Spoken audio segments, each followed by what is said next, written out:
Tell us the state that your father is in right now. I mean, he's basically a political prisoner, right? Yeah, so he's now coming up to 2 years incarcerated in a solitary confinement cell.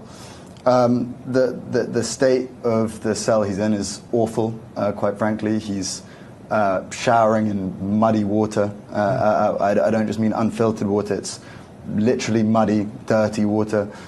10 people who are incarcerated at the same time have died of hepatitis C from filthy needles, filthy razors.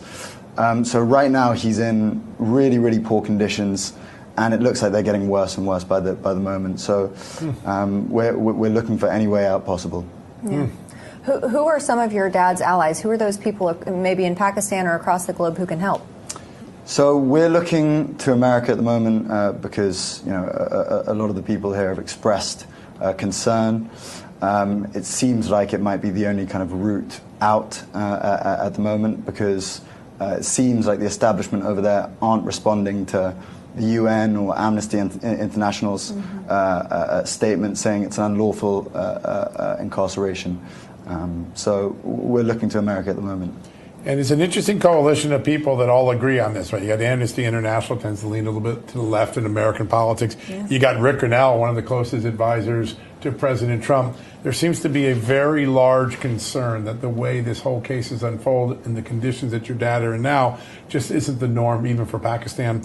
Tell us a little bit what most concerns you about how your dad ended up in this situation. So one element of it is that every time, he has over 200 cases now against him.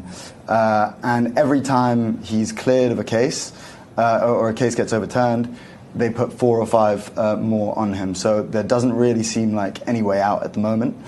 Yeah. So what worries us in one way is that there's no end in sight.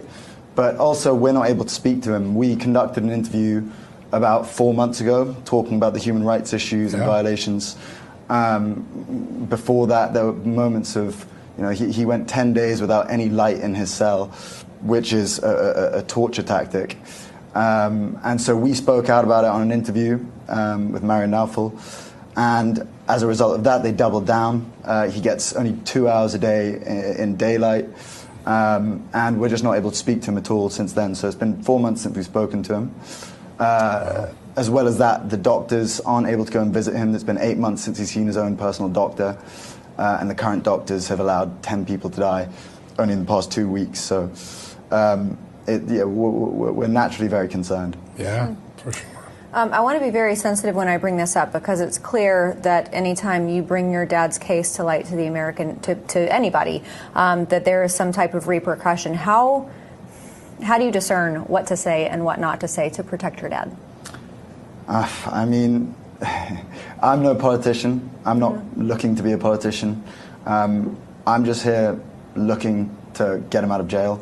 From a personal perspective, obviously from a selfish perspective, I want to see him again. It's been 2.5 years since I saw him. I last saw him after he was shot 3 times. There was an assassination attempt, and very soon after he was put in a jail cell, which, as I've just told you, isn't the most hygienic. So I don't necessarily, I'm not media trained, I don't know exactly what to say, what I shouldn't say. But all I'm doing is just looking for any way I can get the message out and make sure everyone is aware of what's going on. Yeah. Just the advocacy of a son is a powerful thing. It is for anywhere in the world. Did you take any hope away from your interactions with Rick Grinnell? He has the president's ear. He's been able to free prisoners recently in Venezuela. Yeah. So he's a deal maker. What did you take away from that meeting, and what do you think is possible for the Trump administration to do? I mean, Grinnell was he was very kind to kind of spend some time with us. He's we spoke at length, and I won't get into details about what we spoke about, but very hopeful. I'm very, very hopeful from that. Wow, that's great. That's a big development. Who has jurisdiction over the courts in Pakistan? So I'm aware that there is the army chief currently, Asim Munir. He's in charge currently. He's calls the shots out there. It's coming to the end of his term in at the end of this year, but it's looking like he's going to extend for another 2 years and potentially indefinitely.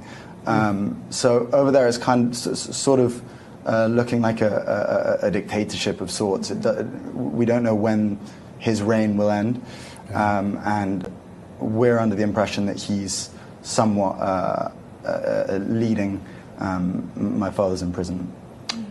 Your father was elected by the will of the people. Yeah. He's endures an assassination attempt and then this whole turn of events. When you look back at it, why do you think the establishment turned on him the way they did? I mean, it's all speculation, to be honest. I wouldn't be able to give a definitive answer, but potentially power.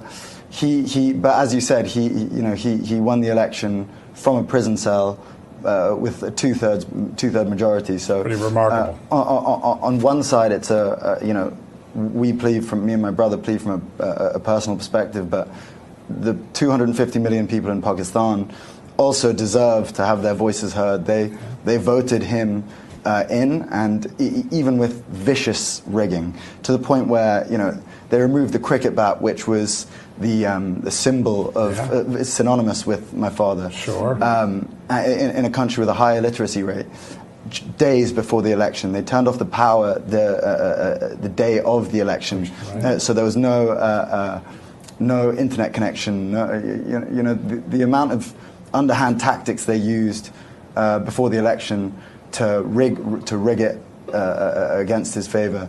And still he wins.